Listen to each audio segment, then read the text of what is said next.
আসসালামু আলাইকুম ওরহমতুল্লাহি ওয়াবারাকাতু। প্রিয় দর্শক, সবাইকে সাদর আমন্ত্রণ জানাচ্ছি পবিত্র মাহে রমাদান উপলক্ষে RTVর ভ্রমণ বিষয়ক ইসলামিক অনুষ্ঠান ইফাদ মাল্টি প্রোডাক্টস নিবেদিত আরবি কাফেলায়, পাওয়ার্ড বাই CSRM। দর্শক, আজকে আপনাদেরকে নিয়ে এসেছি আল্লাহ রাসূল সাল্লাল্লাহু আলাইহি ওয়াসাল্লামের শৈশবের স্মৃতি বিজড়িত একটি জায়গায়, যেখানে হযরতে হালিমাতুস সাদিয়া রাদিয়াল্লাহু তাআলা আনহার বাসভূমি অবস্থিত। আমরা আল্লাহ রাসূল সাল্লাল্লাহু আলাইহি ওয়াসাল্লামের শৈশবের কিছু কথা শুনবো ইনশাআল্লাহ তাআলা। সেই সাথে হযরতে হালিমাতুস সাদিয়া রাদিয়াল্লাহু তাআলা আনহার পরিচয়ও জানব।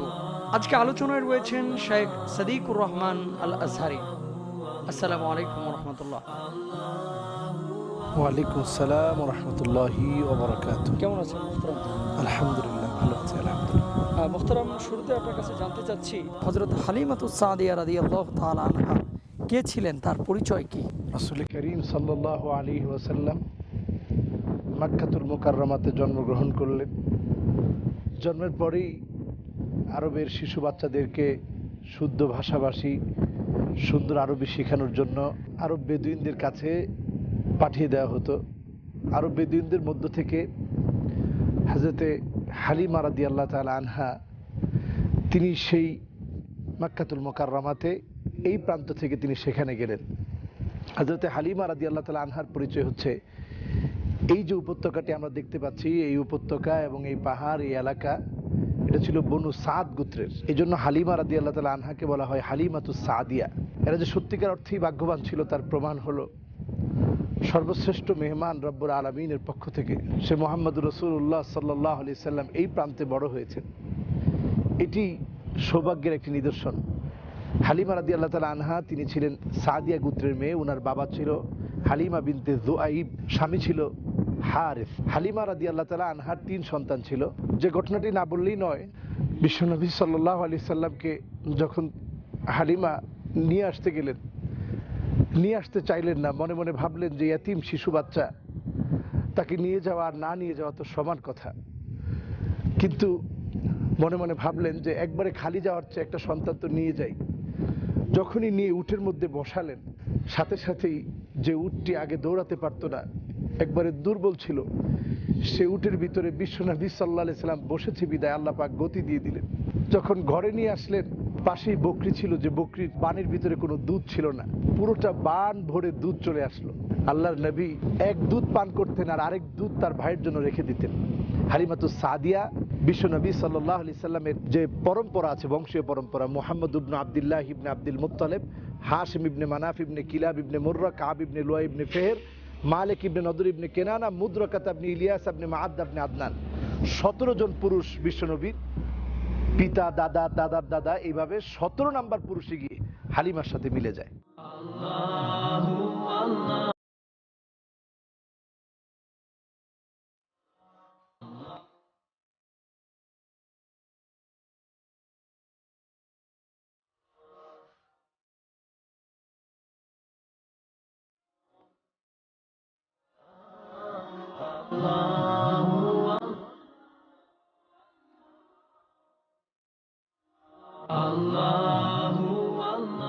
দর্শক, এখন আমরা যে ঘরের সম্মুখে দাঁড়িয়ে আছি, এই সেই ঘর, যে ঘরেই বিশ্বনবী সাল্লাল্লাহু আলাইহি ওয়াসাল্লামের শৈশবের ছোটবেলার সেই সময়গুলো কেটেছে। ধন্য এই পাথর, ধন্য এই পরশ, যেখানে বিশ্বনবী সাল্লাল্লাহু আলাইহি ওয়াসাল্লামের তুলতুলি শরীরের সে আবেশগুলো, এই প্রান্তগুলো পেয়েছে। এই পবিত্রতম জায়গা রাসূলুল্লাহ সাল্লাল্লাহু আলাইহি সাল্লামের স্মৃতিচারণে, রাসূলুল্লাহ সাল্লাল্লাহু আলাইহি সাল্লামের চলমানে, রাসূলুল্লাহ সাল্লাল্লাহু আলাইহি সাল্লামের চলার পথে এই মাটি, এই পাথরগুলো ধন্য হয়েছে।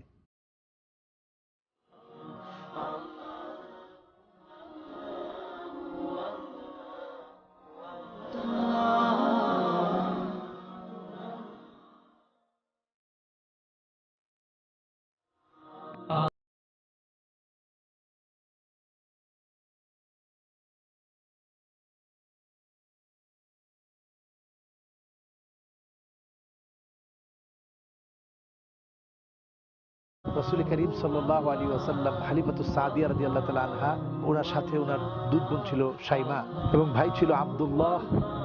এদেরকে নিয়ে হযরত হালিমাতুস সাদিয়া রাদিয়াল্লাহু তাআলা আনহা তিনি এখানেই বসবাস করতেন।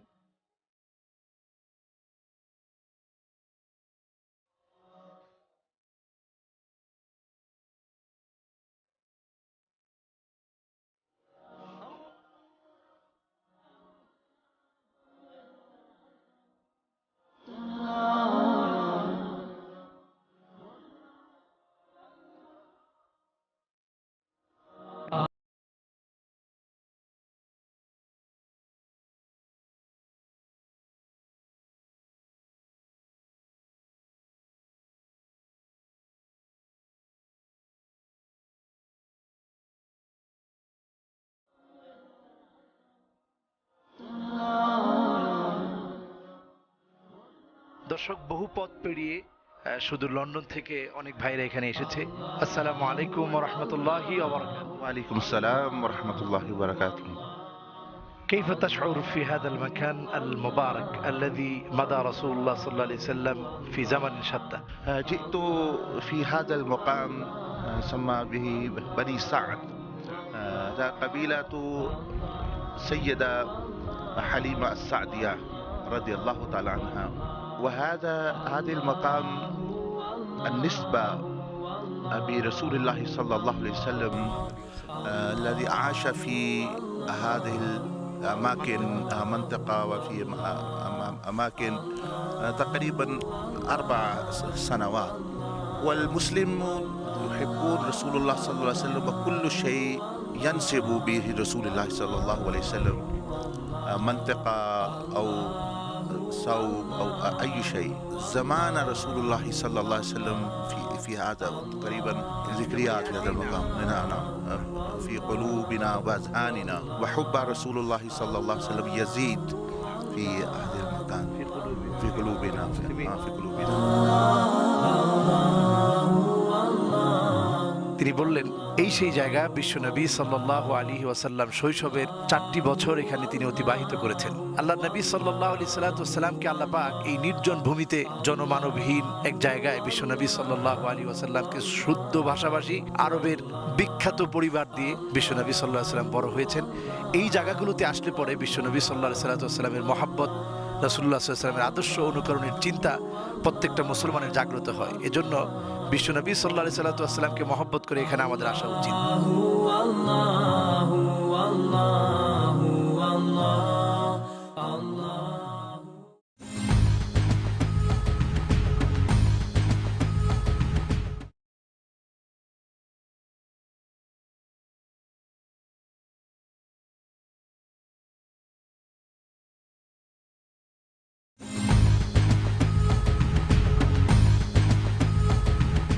আলহামদুলিল্লাহ, বিরতির পরে প্রিয় দর্শক আবারও সবাইকে সাদর আমন্ত্রণ জানাচ্ছি ইফাদ মাল্টি প্রোডাক্টস নিবেদিত আরবি কাফেলায়, powered by CSRM।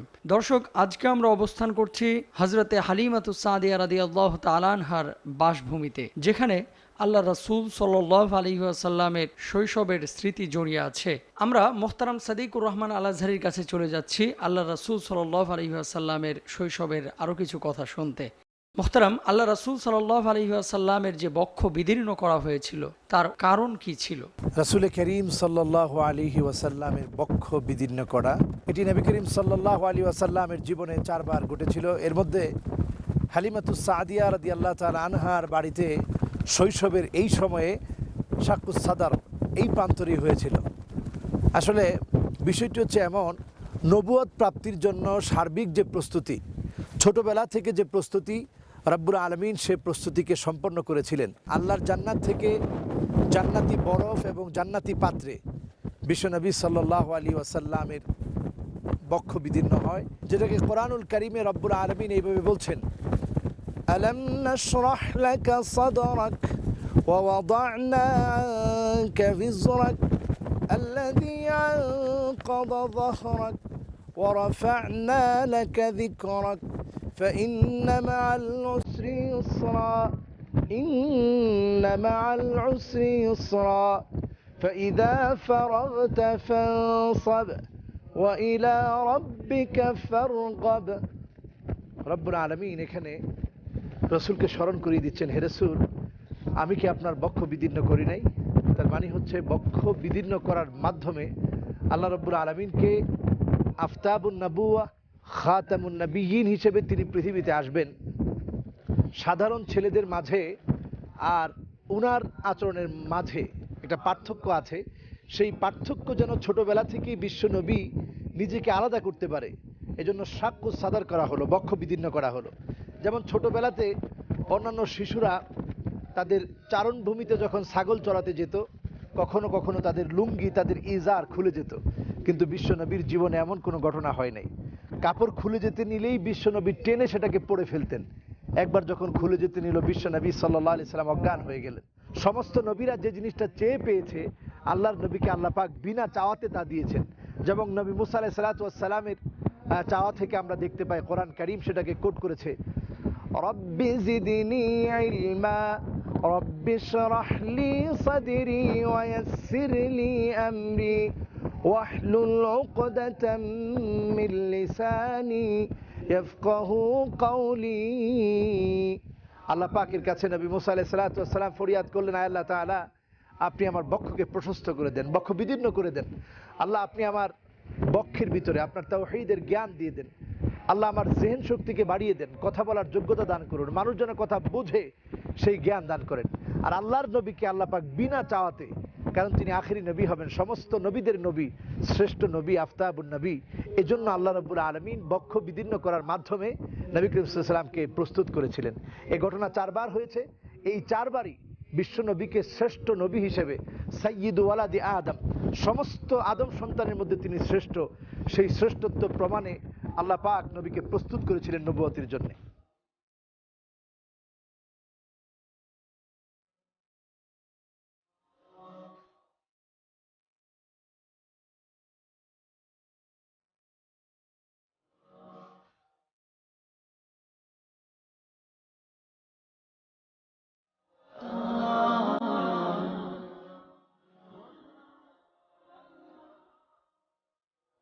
Khairul মাকানি Khairul মাকিন, ব্যক্তির কারণে একটি জায়গা শ্রেষ্ঠ হয়ে থাকে। নবী করিম সাল্লাল্লাহু আলাইহি ওয়াসাল্লাম যখন শিশু মানুষ, বাচ্চা মানুষ, অল্প বয়সে শিশু বাচ্চা হিসেবে যখন এই চারণভূমিতে মেষ চড়াতেন, এখানে যখন এসেছিলেন, ঠিক সেই সময় জিবরিল আলাইহিস সালাতু ওয়াস সালাম আল্লাহর পক্ষ থেকে শাক্কুস সাদর, আল্লাহর নবীর বক্ষ বিদীর্ণ করার জন্য জান্নাত থেকে বরফ নিয়ে জান্নাতি পাত্রে আল্লাহ রাব্বুল আলামিনের অর্ডারে উনার হার্টকে ওপেন করে আবার স্বস্থানে ফিরিয়ে দিয়েছিলেন, এই সেই প্রান্তে। এজন্য আজও পর্যন্ত সারা পৃথিবী থেকে মুসলমানরা এসে রাসূলুল্লাহ সাল্লাল্লাহু আলাইহি ওয়াসাল্লামের শাক্কুস সাদর, বক্ষ বিদীর্ণর ওপেন হার্ট সার্জারির এই জায়গাতে এসে তারা আল্লাহ রাব্বুল আলামিনের কাছে দোয়া করে এবং সেই স্মৃতি বিজড়িত জায়গায় এসে রাসূলুল্লাহ সাল্লাল্লাহু আলাইহি ওয়াসাল্লামের সেই ঘটনাকে স্মরণ করে।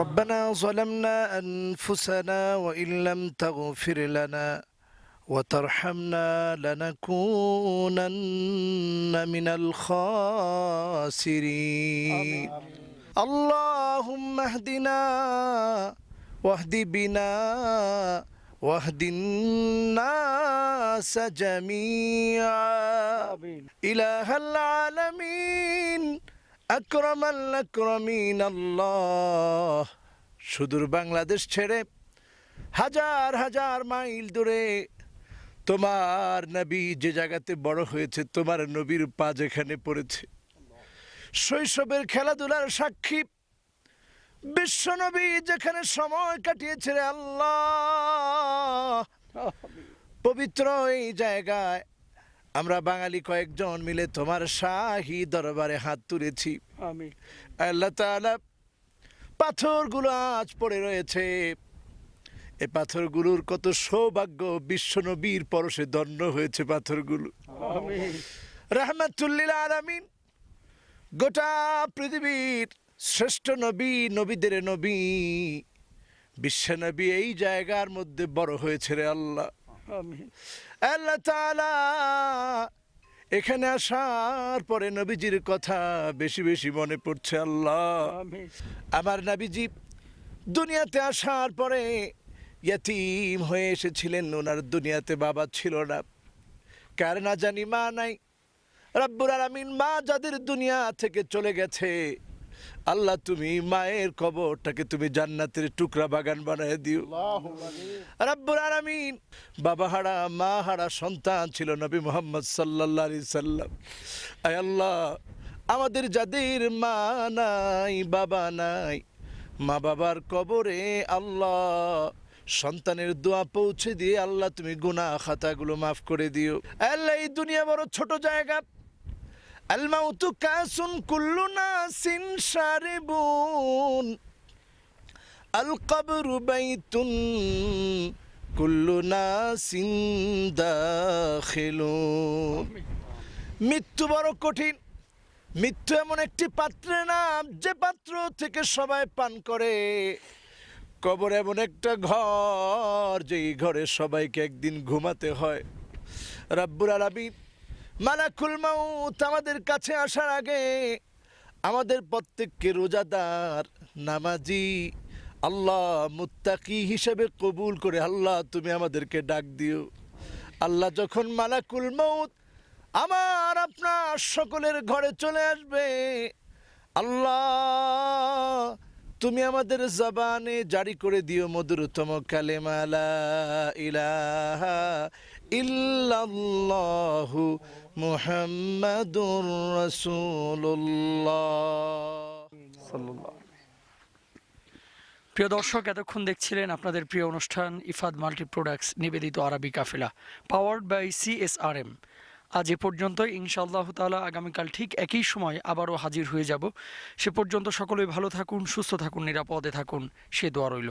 আল্লাহ হাফেজ। আসসালামু আলাইকুম ওয়া রাহমাতুল্লাহি ওয়া বারাকাতুহু। مولاي صل وسلم دائما أبدا على حبيبك خير الخلق كلهم. يا ربي بالمصطفى بلغ مقاصدنا